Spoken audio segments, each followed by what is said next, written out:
meditation teacher. You're an Ishaya monk. You travel and you teach. I think you live in Portugal now.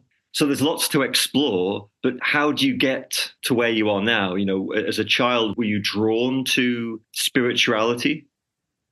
Yeah, I was and I wasn't. And the I was part was, well, I had a lot of I didn't see them as mystical experiences at the time, of course. But yeah, I was having a lot of those sorts of things, varied types. A lot of people try to get me to talking about the ghost a little bit too much from my own taste these days. But that was certainly there, and actually, I think was a bit of a source of anxiety, truth be told, for a little boy. But I think more interesting than that for me, even at the time, was I remember being in my crib. And this was before I could walk and before I could escape out of the crib. So those were two big landmarks in the early life that were emblazoned in my mind. And I would just sit up in the morning before the sun would come up, and I was, completely calm. And I would often look at my blue curtains across the room from me, and something about just sitting there and being very quiet and enjoying the textures of everything. I would basically just be sitting in what felt like a field.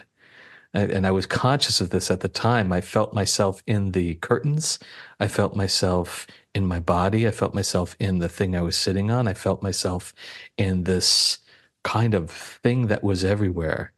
And then my mother would come in my room at some point, a little bit after sunrise. She actually used my closet for some of her clothes. And so she was, check on me and pick her clothes up for the day. And I felt myself in my mother. That kind of set the tone. That stayed in Mm. the background much later. Of course, then I was growing up and learning language. I didn't really want to learn language. Actually, I remember that too.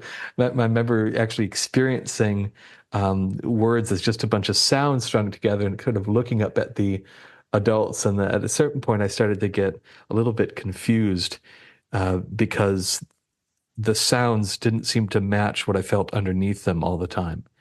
And I was trying to make sense of that and sort of figure that out. Even when I was sort of learning language, and this is something that also I marked, I remember walking around a room as I just started sort of personal pronouns. I learned I and me, and I was having a ball learning the words for all of the things in my house. And I would ask my mother and anybody else I could I would say, what dis? What dis? Just I probably was driving people crazy at the time. But then, when they would tell me what the thing was, I would often say like, I am shelf. I have this, and my mother didn't try to correct me in a hard way. She would just kind of laugh, not derisively at all, but just to be like, said, okay, this kid's all right, something's going on. That's interesting. So it sounds like you were very conscious from early on and aware of your own subjective experience. Do they call it diurnal No. experience? Toddlers, newborns apparently don't have that sense of separation yet. Yes. That Yeah. comes with language. And, you talk about words seeming to be kind of not related to what they were pointing at and just being a bunch of sounds, which of course they are. And it's quite interesting to Yes. hear you recognize that. What the hell are these people talking about? That's Yeah. just Yes. sounds. Yeah, I thought it was. I thought language acquisition. I mean, before I was thinking in such terms, I can remember, somehow I don't know what I was thinking and whether it was words or I know I thought in images quite a bit, and I thought in something that was almost like impulses of consciousness that hadn't picked up words yet. I'm using very TME language right here.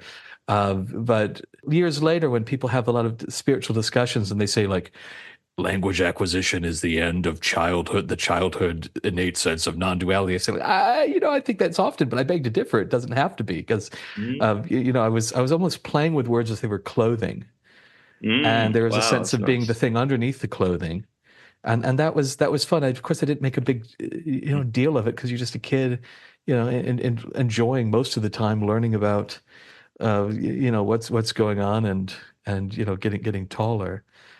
So that was there, and then there were lots of little accidental, I think, but maybe non-accidental encounters with particularly Eastern spirituality. Often came in the form of trips to the Lake Geneva, Wisconsin Public Library, where I would go around with my mom and my sister, and sometimes still in the stroller, sometimes just out of the stroller, toddling around. And I remember one particular Time Life book that my sister got out. And it was, I don't know if it was entirely on Tibetan Buddhist monks, but there certainly was a big color picture that I focused in on, and someone just caught all of my attention. And it was a picture of Tibetan monks meditating in snow, practicing Tumo. And Yeah. so there was something about that caught me. And the next page, I think it was my sister, before Leonard Nimoy's wonderful show In Search of introduced me to the notion of reincarnation. At that book at the Lake Geneva Public Library did. I must have been 5, Mm. and I didn't fully understand the ins and outs of it. But my sister was reading it. I couldn't read yet, and that was my introduction to reincarnation and Tibetan Buddhist monks. And there was something like that that rang a bell in the way in the back of my head. I think childhood had a lot of little moments like that, and little fascinations, which nevertheless were kind of on the back burner.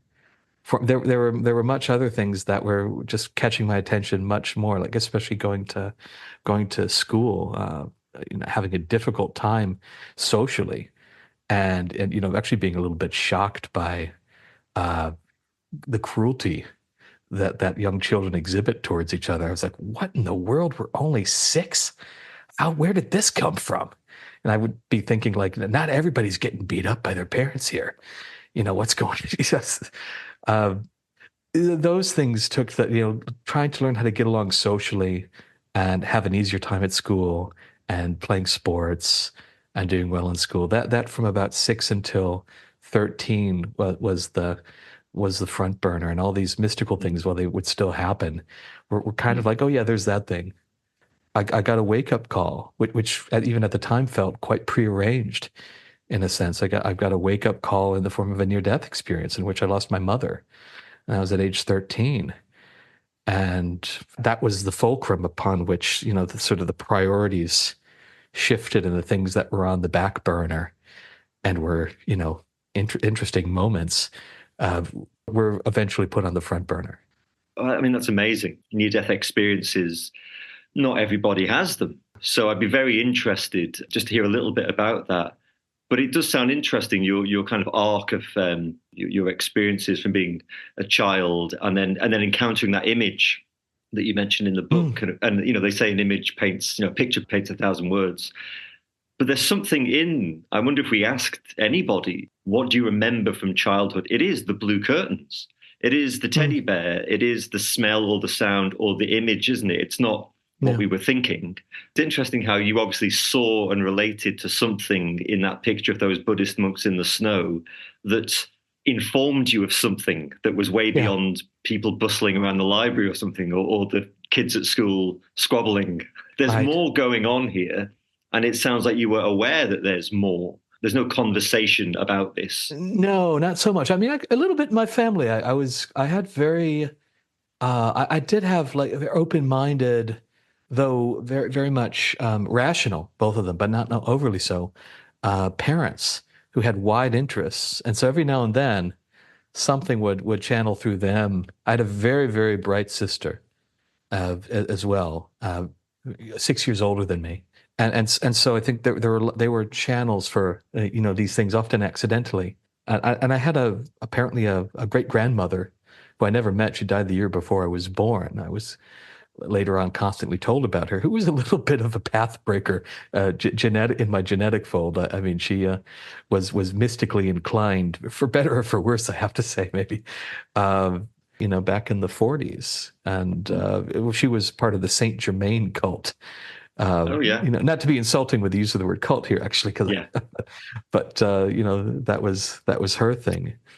And then the near-death experience. I mean, I was just reading recently, is it Sebastian Junger's book, War Correspondent, very skeptical. Father was a scientist, atheist, who had a recent near-death experience, which is fascinating to read. and has really opened up the whole question for him on, is this real? Is this imagination? Is there an afterlife? What exactly did he experience? The people listening to this are listening to somebody who has had a near-death experience. So I'd be fascinated to know what happened and what you experienced, but also you're already on that trajectory of Yeah. spirituality, and then you have this incredible experience, a crisis, I suppose, in its full Yeah. sense, a real life crisis. So what changed after that? Did it deepen, or did that throw you in a different direction? For me, it was interesting because there was that sense that it was destined. That was given to me basically by having the night before just casually talking with my mother, like we often did, as I was headed off to bed. And it just suddenly came through me. Words came through me without me thinking of them, just washed through me. They felt strong, like a bolt of something was moving through my body as they're being spoken. And it was a simple question that I'd never pondered before with my mother, which was, "Are you going to die soon?" And I had no anxiety about my mother's health. I mean, I actually did about my father's because he'd had his gallbladder taken out years back, and he was the one I was, worried about in that way. Not with my mother. So that it kind of, I think she was a little bit struck by that too. I could see her, something in the words like hit her, and then she recovered, and she's, said like, "No, I'm not, probably not for a long, long time. I'll be around as long as you need me." I was like, "Yeah, yeah, okay," just shaking it off, like, "Well, what was that?" Okay, going to bed. And then the next morning, I woke up like I've never woken up, before. It actually felt like I flew into my physical body from somewhere else, and I was literally bolt upright and breathing heavily as if I'd been running.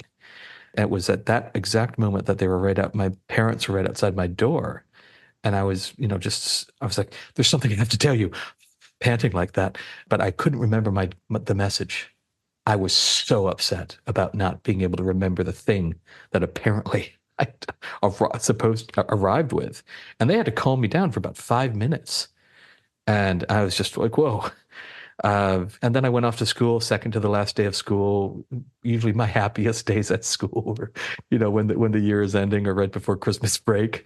And, come home, regular afternoon, we drop my sister off at her new workplace out on the edge of town. We pull out of a divided highway to turn left. It looked like a safe turn. Neither of us saw anything. But apparently there was a car behind another car the first car was going the proper speed limit, but the other car, apparently it just was pedal to the meddling at that time. And, I looked over to talk to my mother, and then, there was this big old Lincoln, like a Lincoln Town Car or something like that, right outside her door. And that I would just figured at that moment, like this life has come to an end. It was just a matter of fact thought. What was strange is I would have expected myself to sort of react in fear, tighten up, have all that sort of stuff happen. But to my great surprise, in that instant, uh, everything went loose. So my first thought was shit, can remember that one. My second thought was, I really thought this life was going to go longer than 13 years, which was like kind of a meta Mm. calm thought. It's like, I didn't get the script change, basically that sort of thing. And then right after that, before getting hit, I'm sent into the classic life review, which at that time I had heard about and read about, had been fascinated by, but I was quite skeptical at the same time. I really thought, like, how could that happen? How could you be able to see your entire life in complete detail in less than a second? That's like, I'd never had an experience like that before. It seemed bizarre. And there we were. And I say we because actually it felt as if I was joined by, some would call it God, some would call it their higher self. I could call it my psychopomp Virgil. In a sense, I was guided by this completely objective flavor of consciousness, which I had experienced before in life, but I'd often say like, "Oh, fuck off," because you often chime in and say like, "That's a really bad idea." Not in a judgy way, but it's like, "Oh, shut up," "I'm Yeah. going to do this thing," But here I was completely embracing it. It was like a warm bath, just like, "Oh yeah, hey." And we go through my life and we look at all the spots that were, it was interesting. We saw everything, but we'd often, look at the huge pros and maybe the larger cons. And the cons were, typically, and here's where you put a mask on. Here's where you lied and you sort of acted out of fear, betrayed yourself in some way. It was completely non-judgmental. And it was completely easy to drink it in. It's like, oh yeah, okay. Solely like complete ease with the objectivity of it. And as we did that, it felt like something was being zipped off of me that I had no idea I had been wearing. And as we went back and rolled the tape back, I felt increasingly connected to that childhood bliss, which I didn't know was childhood bliss, but even in a much deeper sense. And we also sometimes we'd look at sort of things that were the hits, and they were not what I would have expected at that time from my level of consciousness. They'd be like, when you looked at that puddle in third grade, where the raindrop was coming on the playground, and you fell into this space, which of course you forgot about and didn't even notice was a space. Yeah. That's what we're going for here, buddy. And I'd be like, whoa, okay. I wasn't seeing that as one of the grand slams of this life, but okay, I'll take your word for it. We just went back and just like in those NDE reviews, I was experiencing not only my individual perspective, but the perspective often of everybody in the scene, including the inanimate objects, which apparently, according to the NDE review logic, were completely filled with consciousness as well. That was interesting, and that was not confusing. And that was another thing that I would have been very skeptical of that flavor of experience before having it. I even remember this getting sort of beat up, picking a fight 1 versus 5 or something on the playground, being thrown into the chain link fence at the edge of the schoolyard. My face in detail, the experience of the metal on different parts of the face. And that was not a fun experience when I lived it. And yet in the NDE review, it was as if it was healed, because I was actually experiencing what I don't know if I have a name for it, but there is this also aspect of total consciousness, which was actually happy that it was happening. And I was tuned into there. It's like, oh, this is good stuff. This is excellent, because this is going to ensure that they've got that they have to, referring to me, that they have to get over this. This will be great, and I was experiencing the fences as sort of like joy that's been turned into metal. And the trees behind it were witnessing it, and they were like, "This is great." They were all on board with this wild, manic, happy, joyful aspect of God, which was pretty much cool with everything. Anyways, I had that. Then we get hit, and I definitely get concussed because I remember my head hitting the glass of the window, and then we come to. They're cutting the car open with like big sawzall type things, take us out. Feel my mom leave her body, which I didn't know. I didn't register that was what was happening because I was quite concussed in the ambulance. And then in the hospital, everything kind of goes like a blur. Everything, the memory of that, even the experience of it at the time, was probably several hours, felt like about 15 minutes to me. Then hearing the words from our father, your mother's gone, that was just like a bowling ball in the gut. And it's just tears and grief and disbelief and all of that sort of stuff for the next couple of days. Well, longer than that as far as the grief goes. And then as the days passed, I started to have these experiences, which at first I really thought were shock, because of course I know I'd just been in shock, and I figured it was prolonging itself. And the experiences were this sense of, well, one, the sort of the self-recriminating thoughts that at that point I'd become so damned accustomed to as a 13-year-old were just not there anymore. Two, I wasn't afraid of a damn thing. Three, there was this vast sense of silence. It felt as if I didn't have a back of the head anymore, or it felt as if my body was just melting into some big thing. And so I was thinking, man, if I'd known that shock was this good, I would have gotten myself into this shit sooner. Because this is awesome, and so I kind of was rolling this. And then at some point I'm thinking, I don't think this is shock, because I was reading the books on my mom's bookshelf. She had trained as a second career to become a counselor and a therapist. And she's also very interested in the psychoanalytic tradition and, of various thinkers. And she also had the On Death and Dying book Mm. up there on the bookshelf, so I could read through it a little bit as best as my 13-year-old intellect could understand her books. And I started experiencing this like bliss that anytime I would put my attention in that big silent field, that would cause this bliss to sort of run up through my body into my experience. I was like, wow, this is interesting. It was at that point that I'm like, I don't think this is all shock. There's something Mm. else going on here. The brush with death, whatever, must have knocked me into this space. I was going to tell my dad about it, I was going to ask him the question, hey, are you experiencing this bliss? But as soon as the H came out of my mouth, a very calm but very hurried voice from way back there said, like, not a good idea. Don't tell the adults or the people about this. You need to sort of like explore this on your own without any Mm. interference patterns, basically. And I was like, okay. And didn't. So I had about 2 or 3 months where this was going on. At the same time, I was also somebody who just lost their mother. And so I would be yelling and pounding the walls of the garage and doing things that one does, being angry. If I didn't necessarily believe in a deity at the time, I was kind of agnostic, but I said, like, if there is a fucking deity, like, fuck you, like you would do. And what was also interesting in that is that even as this was all going on and I was, like really in it, I was still in this silence. And I couldn't shake it. I would even play games and try to shake the damn thing just for fun as an experiment, and it wouldn't go. And all it produced was like just wild laughter. So that was happening. I was also trying to reestablish friendships with the very kind friends in school, and I would, go to see movies, go to do things. I didn't necessarily talk about this stuff because I was also felt like I was counseled maybe not to talk about it.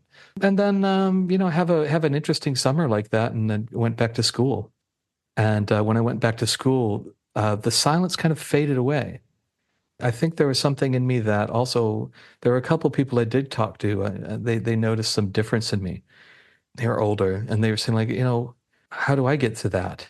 Because they thought it was whatever experience was positive, and my only answer was, well, you have to like, I don't know, go get yourself in a car accident and like, almost die, and then I would just laugh because that's really sketchy advice.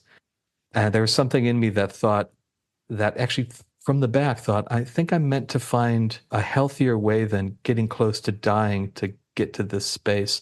And I'll be more useful if I can do that to other people. I'll be able to offer something. And that was just a thought that came, and I forgot all about that thought and tried to be the person I was attempting to be before all that happened, and to great comedic and tragic effect. Eventually, it had to have been about a year later when I was going to a metaphysical bookstore. I'd never been into a metaphysical bookstore before, by the way. I was not interested. I saw incense and I saw like glass things that one hangs in their window. And I wasn't sophisticated at that time to be interested in the merits of such things. But I was very dutiful and loved my older sister. And so I would go where she would go. And so I went, I don't know, I went in the back where the books were, and I picked a book up at random, and it had in it, it was describing the experiences of Himalayan yogis. And I got to some page, and I was just got sucked into that page. I was like, oh my God, that is almost exactly as what I was experiencing a year ago. And that I had not put two and two together was also strange to me. But I think it was, I thought, well, I'm sort of a white kid in a small Wisconsin town in the latter part of the 20th century. So I didn't think it was my province to be having those sorts of experiences at the time. So I think that's probably why I didn't put two and two together. But once I read that page, I was hooked. I was like, there are ways to get back to that thing.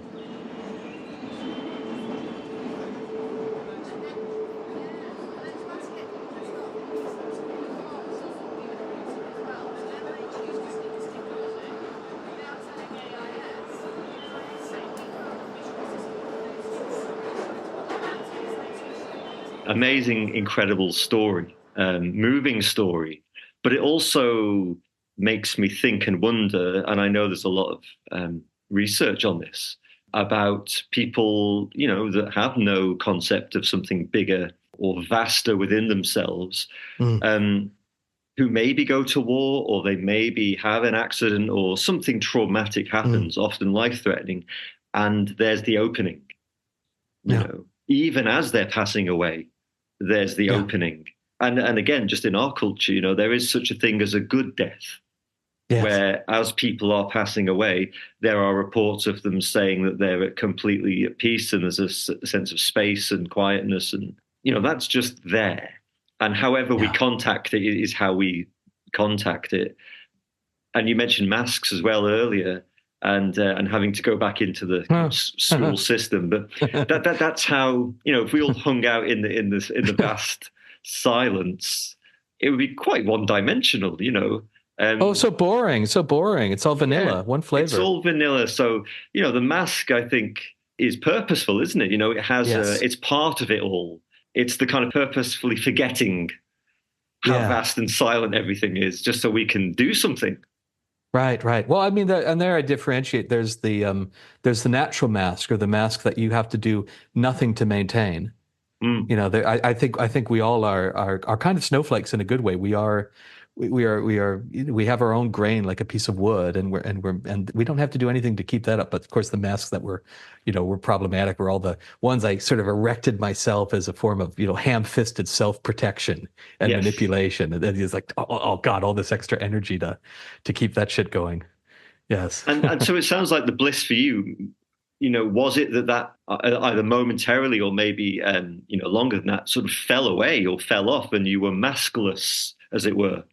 Yeah, exactly. I mean, in those days, I didn't necessarily use the term maskless. I said like, this is the rawest I've ever been. Mm, Same meaning, same thing. It was whistle clean, mm, and felt weightless. It's weightless, just yes. completely weightless. It was wonderful. I mean, it's the most alive I had ever been as somebody with a functioning ego. For sure. I was at times as alive as I could remember being as a 3-year-old. Only now I also had that sense of more heart and self-consciousness, which had now been softened, and was interacting with this thing which wouldn't take any filtration, which wouldn't allow any kind of cage to be thrown on top of it. It was, yeah, wonderful.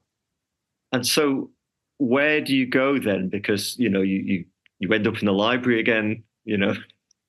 Something about books and libraries drawing you back. Reminding Always, you. always, always bookstores and libraries. Yes, Yeah, that's yeah. same here. Um, and you come across again, a passage in the book about Himalayan, I think you said yogis or monks, Yes. and realizing this is it. This exists. This is a real thing, and people actually have procedures and methods to enter consciously into this. So where do you go from there? Then do you become a Buddhist? Where do you go? Oh, right, right. Actually, I mean, looking back, it was a very quick time. At the time, it felt like I was dragging my feet and taking an interminably long time at my quest. I was a half and half. I think I was, or maybe I was 30% spiritual seeker, 70% God knows what, But, teenager going to high but school. this is it. You were a teenager at the time. Yeah, And yeah. I don't think you can skip that, even if you No, have you some you can't. tremendous awakening age I 10. tried, but I You, couldn't. Yeah. but you need to go through puberty and have all those Yeah. hormones, and Oh you my can't just Lord. you can't just sidestep it. So I have a similar experience where it was that sort of ratio where you're pulled into this deep end, but at the same time you can't just skip over being a normal teenage No, kid. no. Yeah, you're right. The gravity was far stronger than I thought at the time. I was trying to, yeah, I was trying to control the ocean there in a sense. Yeah, it couldn't be done. So, it was kind of grace came in, and I was given a series of just interesting people and mentors who moved into Lake Geneva. Some of them actually, funnily enough, just during my high school years. I mean, I'm not self-centered here. There's a much bigger tapestry, but in my own time, it really did feel like, oh my God, thank you. What Jesus, this is wonderful. And so, They were all fairly psychic. One was a transcendental meditation teacher. One was my qigong teacher. Another one was basically some kind of shaman who himself lived in my town, but he had died several years earlier while running on doing the hospital stress test to see if how prone you are to heart attacks. Well, he had a massive heart attack while doing the thing, so I guess Wow. it worked its way. Very prone. Yeah. And I think he freaked out an attending nurse when he came out of being dead. His story was that he would often say, "Well, the old guy came out and I tagged in, to the body." He said, "We were actually, different octaves of the same soul." I let people use the language and framing Mm. they use, but the long and short of the practical value of it was the change was so immediate that he basically lost all his friends, had to get a divorce, or most of his friends, and was no longer the infamous town asshole that he had been before for about 50 some years. For instance, I used to go to his house. And it felt like 100 feet from the house, it felt like I would be entering some sort of Mists of Avalon style force field. And I didn't know that I was experiencing samadhi. I didn't have that word yet actually while being at his house at the time. But I would just go and we'd sit at his kitchen table, talk about nothing. Again, the headless sense was back. The sense, and it was also accompanied by lots of high strangeness just on the side. His name was Austin, so he was it was a significant friendship. I'll just use one of the examples of high strangeness that also came, which was interesting. One day I was just sitting at his kitchen table, and I had a strong urge, like I need to go into his backyard right now. I've never been particularly interested in his backyard, and so I did. And he had this there was this beautiful trail that was back there that had once been a railroad track that was basically turned into sort of a walking path, uh, tree lined, dappled sunlight, really lovely place. So I walked up onto that raised trail, and I felt completely compelled to do so. And as I was walking, all of a sudden, my body just suddenly stopped without me making it stop, and I almost pooped my pants. And then I was 16. Then I realized, what the hell? Is my body doing a weird fight or flight thing? Because I wasn't afraid of anything. I didn't see anything I was afraid of at that point. I somehow I sphinctered enough to not have an accident right there. And then, I looked, and about 50 feet or so, I think about 30 to 50 feet in front of me on that walking trail was what looked like a large hulking animal of some kind. And then my brain was wildly trying to figure out what the hell this thing is, because at first I'm like, is that a wolf? No, no, it's moving like a cat. There's no fucking big cats in Wisconsin that are black. It was completely black. A weird thing about it was it had the heat lines around it, like you find on a warm day over a car, asphalt or something, and like a distortion field like that around it. And my mind was saying, like, it's a jaguar. And then without, knowing that I was doing it, I found myself turning around and running as fast as I could. And then a rational thought came into my mind because I watched lots of Animal Planet. It said like, oh shit, you're not supposed to run from big cats. That makes them chase. So I was half expecting like a searing pain of a claw or a tooth about to go through my neck, but it didn't. And I ran down to his Austin's back door, and I had opened the door very efficiently, threw my body and closed it behind me, kicked the door shut. And I come into his house on his kitchen floor like that. He was already on the floor laughing as if he knew what had happened, like with his feet up on his chair. So he was on the floor too. And I was like, Austin, hey, this uh, this thing out there is a and he's like, oh, you just met the jaguar. I was like, you knew about it? And he's like, oh my God, that's my friend. He said, don't worry, it's an etheric jaguar. It's like, okay. He had a name. I forgot the name of it, but he said that jaguar was quote unquote assigned to him to help be the guardian of the property as he did, his various shamanic work.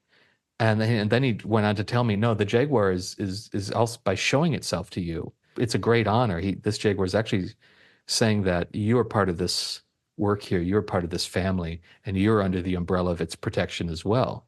So he said you didn't have to worry about it, biting you in the neck. And which of course I was.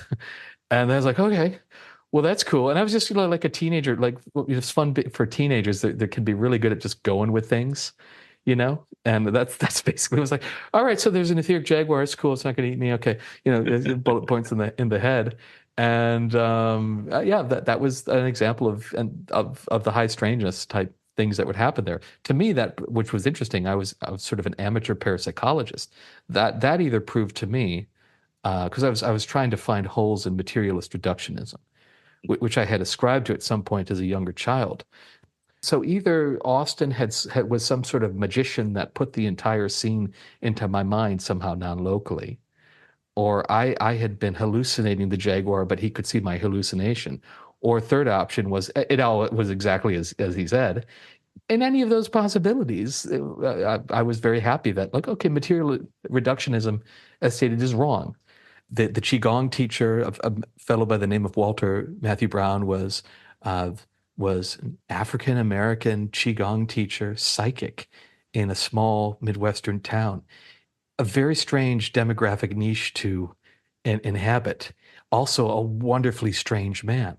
I had been fascinated by Qi for a long time. And like, is it real? I doubted it was. I'd done some things where I thought like, it's just my hands tingling because of blood flow stuff, and I thought like, yeah, I don't know if that's real or not. I went to just the first Qigong class at his place, and he looked at me. I didn't tell him anything. He's like, you really want to know that Qi is real, don't you? I said, yeah, yeah, it's actually, this has been something I've been thinking about for a few years now. And he told me to stand in a certain way, do my hands a certain way, do this breathing thing. And then he came up to me and then he said, like, now open your hands. I'm gonna do something. And then, good Lord, it felt like someone was pushing an invisible basketball of joy and energy into my stomach. And I thought, like, I could be making this up. I Mm. didn't think I'm particularly good at making stuff up like that because I was actually famously inert. Like, I feel this crystal. It's like, yeah, I feel nothing. I don't feel anything, goddamn thing for this crystal. I hope to believe it's true, but I can't say. So there was chi, provided to me by this beautiful man. And then my friend Pam, she was a TM teacher. I would sit on the stoop with her, and I just felt that tuning fork thing. Like I'd sit with her, and I was back into like total silence. I didn't know to call it that. And so, yeah, I was gifted these and more um, people in those years to kind of, let the kid. A lot of people called me the kid, which was fine by me. Bring the kid along. He's well behaved. And for them as well, I suppose, if I encountered a 16-year-old interested, not just interested, but passionate about discovering who and what they are. I mean, I haven't. I haven't Yeah. come across a 16-year-old so far. So for them, I assume as well, it would be quite important that they take you in. Looking back, I realized that now being in the other position, I'm like, oh, Yes. okay. So, I get it. I get it now. Yeah. I was just at the time grateful that I got to have these interesting characters who were willing to spend time Mm. with a young buck who didn't have much money. Couldn't pay them good rates for the metaphysical services that they did, but they just let me kind of fly freer at steep discount, which was, lovely.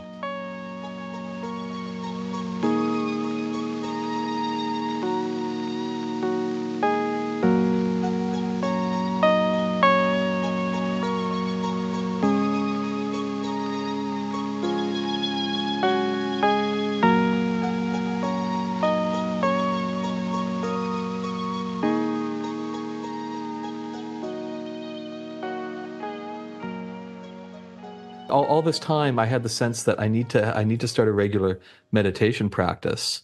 Constant thought in the back of my mind. I was afraid to. They taught me some practices that I would do, but I knew I had to do some kind of meditation, didn't know what. I was offered to learn transcendental meditation by Pam, a really killer deal, like just come and rake her leaves for a season. I'd already loved raking leaves, but something in me, and she helped with this too. She said, like, you'd love Fairfield, but you'd also wouldn't, which is where the TM people hang out, in, the US. And she was right. And I knew she was right at the time somehow. And so like TM had whatever around it had something at its core had a very familiar vibration to me. And yet there was something in the back of the mind that was just saying like, not this lifetime, no. That's not quite right for you. So I was like, okay, I won't. I can't do it. And I was afraid because I knew that it was my psychological disposition to if I'm going to do something, I'm going to do it all the way. And I had that thought like if I do that all the way, I will not be able to have sort of the safe, normal life that I was still trying to cling to and make happen to not only please my family, but please something remaining of my old self that had more worldly ambitions. And I thought like if I open that door, I was starting to feel there was a crazy monk down in my basement who was aching to get out. I was like, I don't know if I should let that guy out. Yeah. It's like he's wonderful, but it feels like a chaos artist as well. Like he will blow a lot of shit up that I had a sense was probably bullshit in my life. And I wasn't willing to do that until I was. That's really interesting just because, often, and it was the same with myself, that sort of the crazy monk option is the Mm, obvious one. It's the extreme. mm, You're in a worldly situation and you want to get out of that or transcend that. And so the obvious option is, oh, look at what they're doing in a monastery somewhere, mm, and let's just abandon this stuff and we'll get really stuck into the real stuff. So to realize that that's not really for you, and that maybe what you want is a more sort of integrated or even like tantric path where the mm. ordinary living is the path. I think that's quite a mature realization. Yeah, probably. I mean, if that's the mature realization, I didn't quite follow that either. But I ended up there. I ended up there because it's like I can look back and see like some of these things are itches that this guy just needed to scratch. Yeah, yeah. And scratch for as long as I needed to. So at some point I'm 17 and I have this book, which isn't really a great book, and I think it was written by a crazy guy, but it was called The Lost Teachings of Atlantis and the Children of the Law of One. And I kind of had the sense it was written by a crazy guy even when I was reading it, but it had these meditations in the back. So like, I need to do these. I've got to do this. And I've added to some of the other ones I had been taught, like following the breath, counting 1 to 10 and then coming back to one if you don't make it all the way to 10. Oh God, that was a nightmarish practice. Stuff like that. I cobbled together a 6 hour a day routine, which also included getting up at 3 in the morning and taking a cold shower every day. And being the Scorpio that I am, it was like wasn't good enough to just do like warm and then get to cold. It's like you start out all the way at cold and you will scream, and if you hesitate, that's points down. You have to walk straight into it without all this crazy, intense stuff. And looking back, those cold showers really were good for me, but they also were somewhat traumatizing in the manner that we push it. So we started to do this practice, and it also involved celibacy. I was like, yeah, I have to be celibate. I had this idea, and I had a wonderful girlfriend at the time, and I'm like, well, I think I have to be celibate. Okay, I got into that the year before my last year of high school. And because before that, I was thinking, I was doing about like 30 minutes to an hour a day of different spiritual exercises. It's much more balanced in a sense, time use, socially. I was thinking I'm going to go to, some place like uh, Carleton College or Williams College or some liberal arts college and read a lot of Emerson. I'm going to meditate for an hour a day and do my scholarly work. And there was something in me that was like, that's just not good enough. We got to go all the way here while we still can, which I also think was wise. And so I would do these crazy discipline practices. I'm fasting frequently. I'm starting to look like Gandhi in terms of thinness. I mean, it's like kind of unhealthy. When people said like that's unhealthy, it's like you're unhealthy. Like we should all be fasting, like you're using your mind improperly. I was very defensive of my practices with family and friends and other people as if they were trying to sort of steer me onto some sort of dark path. And eventually I somehow get Autobiography of a Yogi into my hands. I think it was lent to me by my future brother-in-law, lovely being. I think that's how it came to be in my possession. Anyhow, I've read that book, and somehow reading that book opened floodgates I didn't know were closed at that time in me. I would just read certain pages and it felt like my entire chest was opening up. I would cry tears of joy and feel this energy again moving up through my body, up my spine. It just felt so healing, like a bunch of honey was moving around in there just from reading a book. Mm. And I thought, oh, clearly, maybe I'm going to go do Kriya Yoga. So at the time I was monastery shopping, I wanted to find some. I didn't care what tradition they were in. I felt like I'd probably adapt myself to multiple. So I would send out to Zen place. And back in those days, in the late 90s, early 2000s, like places like that actually had little brochures that they would send you. I remember getting one from Ananda, which was a Kriya Yoga organization in California, still is. And no, I'm not dissing here Ananda or anything, but as soon as I saw the group picture with Kriyananda in the middle, whom I'd read his book, actually, Autobiography of a Western Yogi was a very good book as well. I just saw like emblazoned above the page in like neon lights, sex scandals. And so I decided they look too good. I think there's some Yeah. rot there. And it turned out that was the case. Now creative people are going to be pissed at me for saying that, but I'm sorry. The court cases, all these plaintiffs, I won't go into it here, but that's not totally. There was something in the state of Denmark, some rot going on there. So I passed on that, and I passed on several. And so I was still looking, and then I read this one passage in Autobiography of a Yogi. Sort of through, for me, it was a Hail Mary pass, which was, if you pray to Babaji, he'll hear you. And I was like, okay, thank you, Yogananda. I hope, you can cash that check for me here. That's a big promise. So I got into the deepest place I could be. Usually my nighttime meditations, I would, after exhausting myself, fall into this little slice of quietude. So when I was in that slice of quietude, I said, like, I put a prayer in my heart and I sent it off. And I said, like, if there is a Babaji, if you exist and you do in fact hear these things, as Yogananda says, like, could you help me out? I'm sincerely looking for an ashram, and I just haven't found the fit yet. And as right after saying that, I felt this like that chi ball that Walter Matthew Brown had put into my stomach, but similar one going to my head. And, I had like a split second where it's like, I don't want to turn out like the Exorcist girl, but then I was like, nah, this feels very benign. There was even kind of a voice that attended it. And it was just like, it said, pay attention to this frequency. And it kind of gave me a pitch, which was actually very practical for me because I've always been very attuned, maybe musically. And it's like, next time you hear this frequency, there's your breadcrumb. I was like, okay, thank you, whoever, Babaji or whomever the hell you may be, or my own higher self or my own delusions. I didn't know.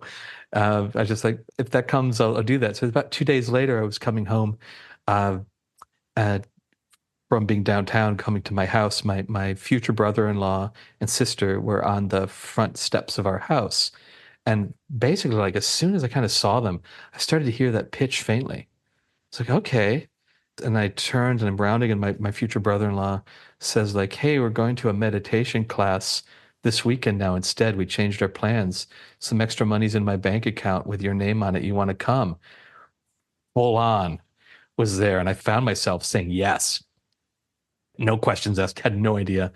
Had done no research on his practice, although I knew it seemed to work for him very well. And so then that weekend, I went to this meditation practice called the Ishaya's Ascension, which I thought, like, the name wasn't particularly appealing to me. Apostrophes after an S with a silly, I don't know. I got in there, I was very skeptical right off the bat of like, oh, maybe this isn't Bob he's doing or whatever, because it seemed kind of hokey and made to be appeal to middle American baby boomers in the 90s. Those were my first thoughts as this 18-year-old who thought he knew better. And as I was like, okay, these are techniques done in English, like this not Sanskrit, come now, and maybe the teacher sensed that. I remember them both looking over to me, and I'm in my chair, and they're like, and you don't even have to believe it works to practice. And I basically gave them sort of like a teenager, like, yeah, awesome, that's where I'm at. And for me, within a minute of doing that practice with these like weird little English phrases with praise, gratitude, and love, even though my mind was moving and I was getting used to not controlling my mind, which has been my practice for some time, is to be very rigid, my body suddenly became relaxed. Like, I couldn't remember the last time it was that relaxed. So I was like, what in the world? And then as soon as I had the thought, what in the world, I felt myself again fully immersed in that space from the NDE, fully, fully into that. I mean, it was a silence you could have cut with a knife internally. And that basically stayed around in some degree of thickness for the rest of that weekend course. And at the same time, just massive flows of energy were coming up and down during that course. It was fascinating. I still had reservations, like I need to check this out for another couple weeks or so to see if this is just, I don't know, some workshop high. I just kind of came up with that word at the time, like or something like that, a fluke, you know. But at the same time, while I'm thinking that, I find myself at the end of the course going up to the teacher saying, like, do you have a monastery I can go to? I can have my affairs settled in 48 hours. You know, and they're like freaked out, like, what the fuck? You know, some guys coming up like that, you know. And they're like, oh, I'm so sorry. I think we just sold it. You know, I was like, oh shit. And then they're like, well, yeah, we actually there's a couple people. I've heard they're setting up little ashrams out west. It's like, okay, that's something I can work with. So I go home and still having the same effect of, maybe not quite as strong as in this group meditation setting, but I'm like, okay, yeah, this is it. This is the music. Oddly enough, this strange little practice that, there were lots of boxes that wouldn't necessarily have ticked for me just in, presentation. I was like, okay, let's do it. So, it from that moment, it took me about only 2.5, 3 months. It felt like years being that young, but it was 2.5 to 3 months later, I found myself now living on the West Coast, having moved 2,400 miles away from Wisconsin, where I was, born and raised, having first moved to Seattle and then quickly moved down to the Oregon coast in an ashram with people doing this practice.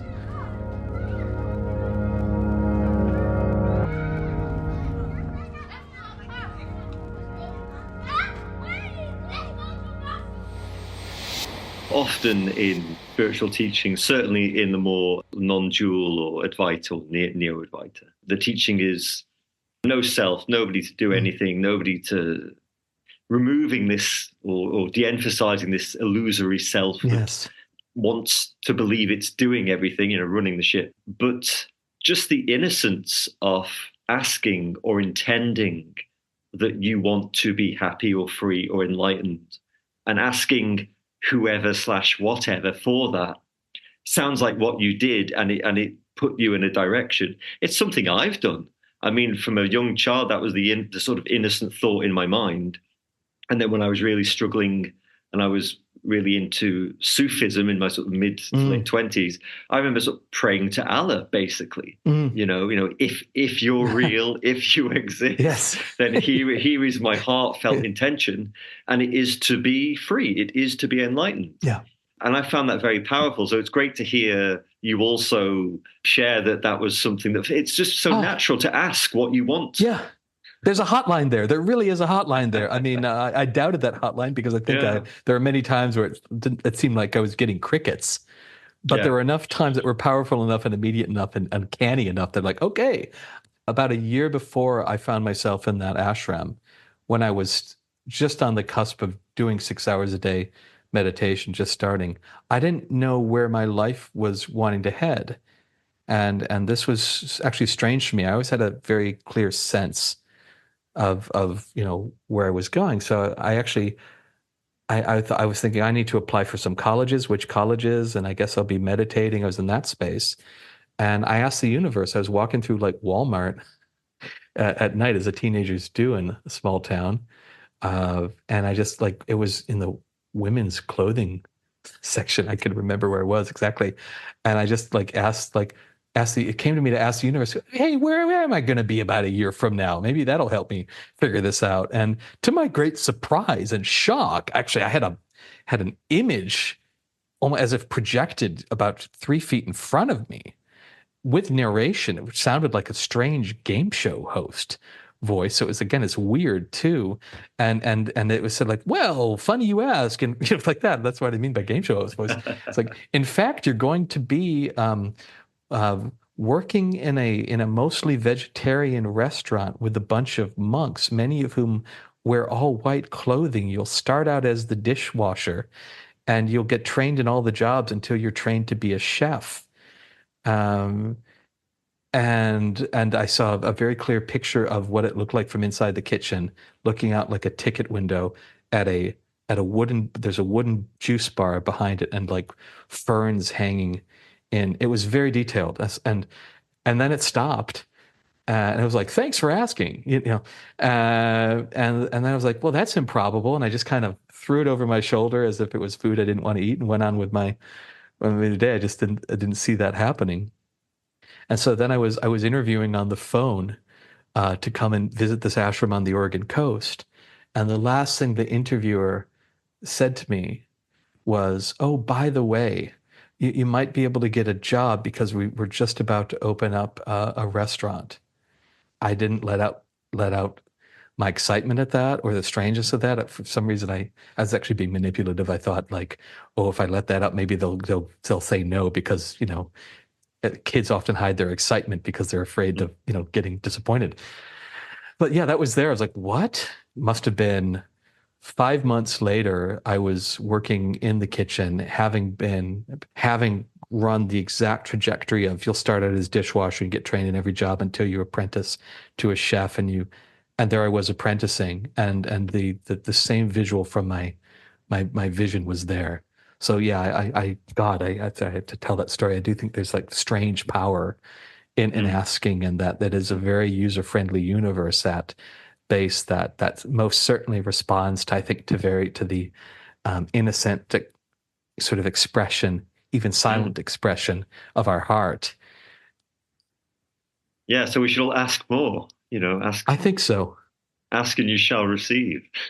I think so. Yeah. I think to me, there's always been like, I think higher consciousness has often taken forms which one might say are very similar to Krishna. There's sort of a playful responsiveness, a layer of the world existence reality that if we are playful ourselves and allow ourselves to be as little children Mm. and be soft like that, it'll come and it likes to have fun with willing participants in that way. Like, okay, let's take you somewhere. Yeah. Yeah, and also just trusting ourselves in that way. I mean, Mm, I'm not sure if maybe we as a culture don't do that so much. All of our attention is sort of directed yeah. outwards, and there's that lack of self-knowing and self-trust that you sort of need to ask that innocent Yeah. question. Yeah. Drop that into the silence that you are and see Yeah. what germinates from that. Ashaya Ascension. So it Yeah. certainly sounds esoteric and mystical. It's certainly, in its underlying philosophy, borrows a lot from the transcendental meditation movement, simply because the man who started it, originally named Vaughn Abrams, then giving himself the moniker Maharishi Sadashiva Isham, or MSI for short, had been a transcendental meditation teacher for like 19, 20 years, something like that, from the late 60s, early 70s until the late 80s, before going off to North Carolina. And I think having probably one hell of a download session or two in terms of where these other techniques came from, which are very different than the bija mantras, Sanskrit bija mantras used by transcendental meditation. Uh, and so basically, we have these techniques that are sort of like prayer mantras with appreciation, gratitude, and love that are practiced in an same effortless fashion that, say, transcendental meditation is meant to be. So no trying to badger the mind or chain it or control it. Instead, allowing thoughts to rise and then returning very gently to, sort of a mantric technique. And that's basically what it is. Now, he had all sorts of mythos wrapped around his meditation practice, which, if I knew more of it at the time before learning, it would have been actually a bit more of a turnoff for me. I think I still would have gone to the class, but if I like for instance, he, made these, very interesting big claims that somehow he was in contact, almost like Madame Blavatsky, with these ascended beings. In a sense, he called the Ishayas. Mm. Said that, well, that's, the myth is more real than the fact in terms of their existence, which I think he actually generally meant. He was a hell of a great fiction writer as well, with visionary fiction. I think that was his disposition. And basically the claim was that, yeah, this is in some ways tied into the so-called Shankaracharya lineage. And more than that, that Jesus and John the Baptist had gone and learned these practices in the lost years, in the, between 13 and 29, or whatever those happened to be. So it was a big, elaborate kind of mythological edifice that was, he placed around it. I certainly learned I was much more of a experimentalist when I learned the technique. So I was like, yeah, I don't know about all that stuff, but I'll do the technique the way you say. Let's see how it goes. And I kind of stuck to that dispositional tendency throughout my years of ashram years and being a teacher and all that stuff. It's a new tradition in that sense, I'd have to say. It's a modern syncretism. I felt a lot of inadvertent theosophical vibes.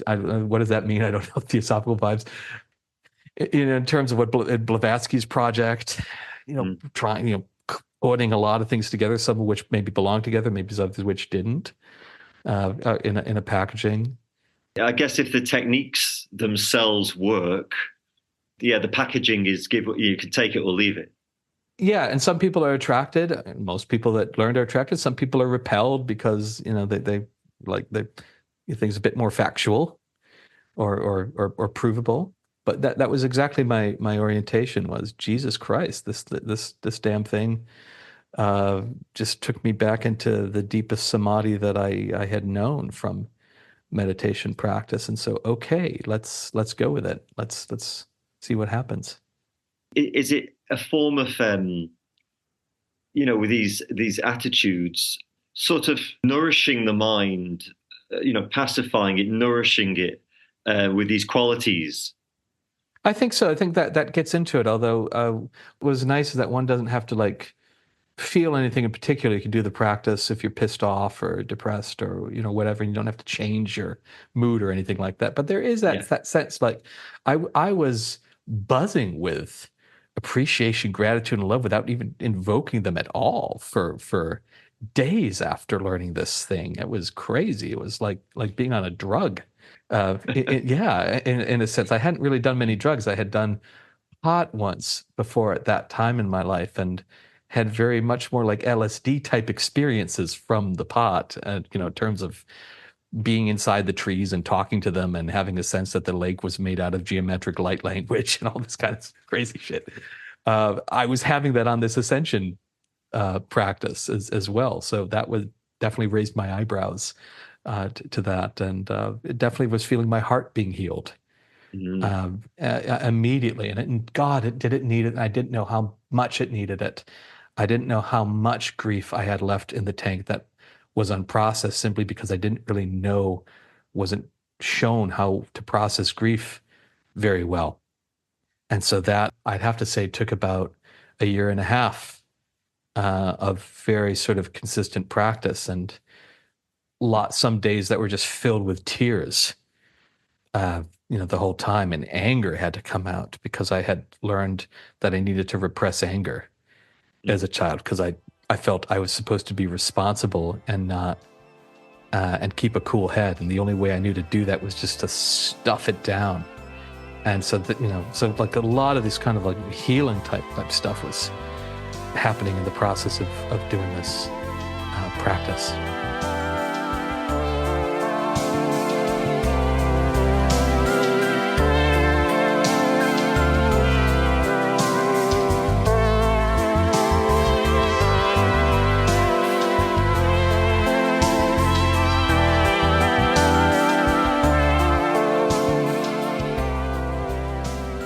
I guess any kind of meditation, any kind of stopping and allowing all your stuff to catch up with you and process. Yes. A lot of it also felt like, so maybe like Yogananda, and due to my biography, I had a strong love for the Divine Mother, whatever that meant. It's a word. What does that mean? But it was so often that in doing practice, I just started feeling like often that somebody was literally embracing me and holding my heart, like the unseen hands, and that would just sort of being melted in the ways that it needed to happen.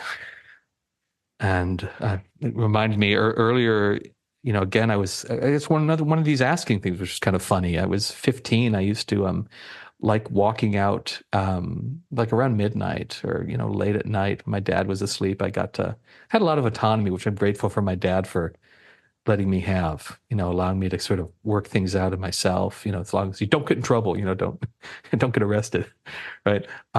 He's this very trusting dad, actually. And so I would take these walks, around my beautiful hometown, and especially in the winter when the stars were out.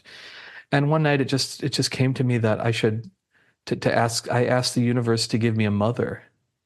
And so I was like right by this street corner near my house, and I looked up at the sky, and it just came out of me. It's like, if anyone's watching you, obviously, but if you've seen my life, I'm not doing very well. I'm really not doing very well. Could you give me another mother? Could you give me a mother? And as immediately after asking that, I felt almost as if someone was talking into my ear, like you would, and it didn't alarm me at all. I didn't freak out, and it said, there's a voice that said, "I'll be your mother." And it's like, oh, all right. And it didn't feel like a ghost. It's like, like going through my checklist, not ghost, not this, not. And just how alert should I be to this thing? And it's like, okay, well, like, who are you? And the voice clearly said, "I'm the dark goddess of destruction." And those words you think should have freaked me out because they don't sound good together to my mind at the time, but I was completely soothed by those words. And some deep part of my brain was the dominant part in that interaction. It said, like, yep, that is exactly who your mother has always been. Even your earth mother was a facet of that mother. I just knew that my earth mother was an extension, in a way, of this being. And I said, like, okay. And she said, "I've always been your mother." So and I was like, "Oh, well, that's great." Then the present sort of, I don't know, went, and I was like, okay. And I didn't hear anything back. Sometimes I would go to the same street corner at a similar time of night, sort of like midnight in Paris, I guess, is the thing going to happen here? And nothing happened. And I was like, oh, okay, I just made it up. And then, years later, I show up at this Ishaya ashram. People were often given Sanskrit names. I didn't know much Sanskrit. So it was my best to try to figure out how to pronounce 20 names in a language I wasn't used to. And one of the main teachers was named Kalima. I didn't know what that name meant at all. But actually encountering her was like one of the first times that I felt like somebody literally had X-ray vision through me, and I felt somebody rummaging around and going all the way back to my soul. It felt very. I was kind of embarrassed. Like, oh fuck, oh god, don't go to that part. Right. But then, years later, I learned what her name meant, or like months later, I suppose, and then finally remembered that experience. Beautiful. And that it's all being destroyed. Yeah. It's not solid, it's not fixed, it's not stuck. It's all being broken up and breathed into, and moment by moment. And then you're back to the puddle, just watching Yeah. the rain drop Yeah. into the puddle, and that's it. That's it. That's it. Exactly. Exactly. Yeah, there's all this song and dance. We all have to have these lives the way they go. And yeah, you're definitely just back to that infinite nothingness, that infinite everythingness again and again. This is what you're doing now, isn't it? You're a teacher. You travel and you teach individually, and you teach retreats and Yeah. groups. Maybe I shouldn't say I'm a renegade teacher, but eventually I had to leave my grouping for various reasons. The groups that teach this straight up, I have to say, have ranged a bit culty. And like even when I was in mine, and I think it was going pretty well for the most part, if I were evaluating it, I'd say like, well, I'm in a benign cult. It would be a word I would use. It's like, it's cultier than the Rotary Club, and way, this way from Jim Jones. So I think I've caught a good pocket. But some of the groups I think have, gone, a little bit further with problems. So yeah, I teach one to one. I teach groups, and I also teach Sanskrit Bija Mantra practice, which is another practice that feels dear and sort of deep in me. and which is why I thought like I'll teach this too because I could feel these things as living streams in me, the same way that I feel the ascension techniques as really like living streams. And so like that to me, that's an indicator like, okay, I can sort of instruct in this. And so often weekend classes because still people are able to get more time off on weekends, but also whatever arrangement of days seem to work. And I'll teach people sort of a beginning foundational class. And then if people are digging the foundational class, the practice from that after a while, then, they maybe will come to like a 7-day immersion retreat, or sometimes, 21 days or 14 days or 10 days or 30 days or 5 months for the people who are crazy, who want to do that. And the immersion retreats are very plain Jane in a sense, very simple, not a lot of moving parts with these practices. It's just like, you like this practice, let's do it for 10 hours. Maybe not in a row, go to the bathroom, take a walk, do something else, but, cumulatively, can do 10 hours of closed-eyed meditation with also open-eyed meditation practice, and have an awful lot of immersion into those deeper strata take hold. And basically, I think of both of those meditation modalities as ways of progressively relaxing or melting. And the longer that you do them, more or less, the longer that one does them, the more deeply all parts of the being are able to relax into that silence. And that's whether it's just doing a regular practice or going to these retreats. That's the idea, is that we're just having this mind, body, psyche organism be a little bit more relaxed than it was the day before. And eventually that a certain degree of relaxation has started to have conscious experiences of samadhi itself, because and the lights turn on a little bit more. And we keep relaxing past that point, then it's like, oh my God, instead of people start to realize that they're no longer thinking of their little biographical self as the majority voting interest.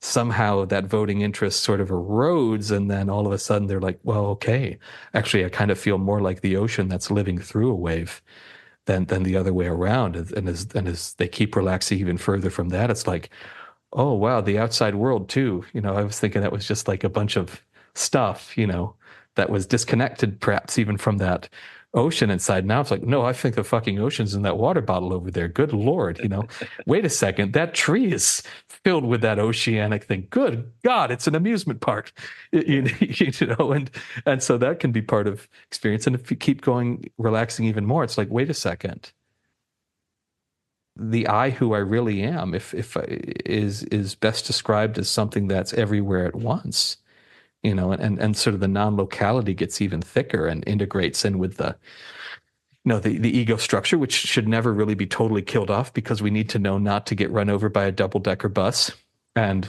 exactly, how not to put knives in the hand, and all sorts of very useful practical things like that need to be around. But that is able to be somehow stretched and integrated with this sense of like, I'm in that tree and I'm in Mike Cooley, and I'm in that piano behind Mike Cooley, and I'm in this wonderful green chair as well. And it's a wondrous, I just think of it simply as relaxation.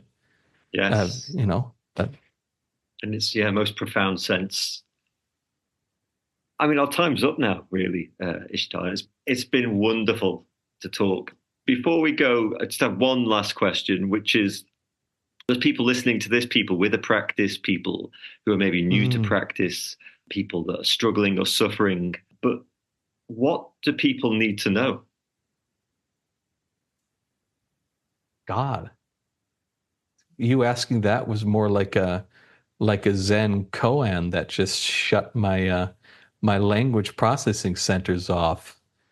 But if I were in this moment formulating some words on that, I think people should know that their mind and their heart not only have known the infinite and currently know the infinite despite how conscious we are of that, and have known it the whole time. Not only that, but that we're actually ultimately wired to reconnecting to that. It is not, we have not been given the task of Sisyphus here.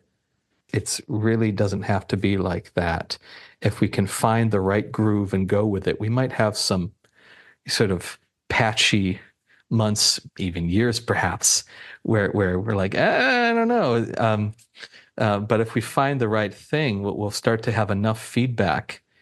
Even if we have shitty days now, we'll start to have enough feedback where we're like, no, I am touching that. That is that reservoir. There is a reservoir, an innate reservoir of peace and vastness and perhaps joy and bliss for some of us right off the bat.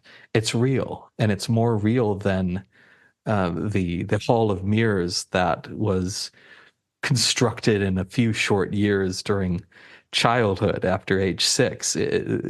It's more real than that, and it wants us back, and we want to go back to that. And so there isn't really a fight. You don't have to fight some cunning enemy that we call the ego, or some people like to call that's the left brain, or something like the naughty monkey mind. Yeah, it's real. Close your eyes and it might be a mess up there initially, but if you give it the right bananas, it becomes your best friend, and it gets with the program as well. So I guess that's it. I want to say that we are innately wired to know this place, and if we just find the right groove and go with it, there you are. And beyond that, I also have to say that I would say that the law of grace is far stronger than the law of karma. And grooving with the right practice is actually ultimately a wonderful way of making ourselves more prone to those exponential leaps that grace comes in and delivers. So don't feel bad about doing a practice. I'm not in the school at all of telling somebody like, if you do practice, you actually cement your tendency not to know the thing. So you stop all practices right now. I think that's stupid, except for 2% of the time when it's brilliant. Maybe at the right time. But 98% of the rest of the time, like, no. Like doing a practice is like going up on a hill in a thunderstorm with a large metal rod and attracting the lightning of grace to strike you, and keep up with it, man, because it's wonderful.